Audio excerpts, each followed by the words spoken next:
আসার গ্যালারি তখন ফাঁকা। হারার পর লঙ্কানরা আর রাত বড় করেননি, দলে দলে বাড়ির পথ ধরেন। আরেক পক্ষের তবু যেতে মন চায় না। মাশরাফি মাশরাফি বলে টানা জয়ধ্বনি। তিনি ট্রফি নিতে আসলেন আর বলে গেলেন, এই সব মানুষদের জন্য খেলতে পেরে আমি গর্বিত।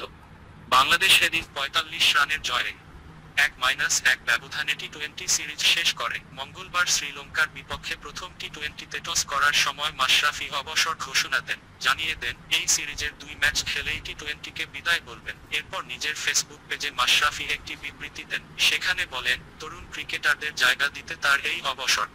আমি বিসিবির কাছে কৃতজ্ঞ তাদের কাছে, যারা আমাকে সমর্থন দিয়ে আসছেন। আমার পাশে থাকার পরিবারের প্রতিও কৃতজ্ঞতা। পুরস্কার বিতরণী অনুষ্ঠানে বলেন মাশরাফি এদিন 0 রানে আউট হন। 4 ওভার হাত ঘুরিয়ে 30 রানের বিনিময়ে 1 উইকেট নেন। ধন্যবাদ সবাইকে। এরকম আরও খবর পেতে আমাদের চ্যানেলটি সাবস্ক্রাইব করুন।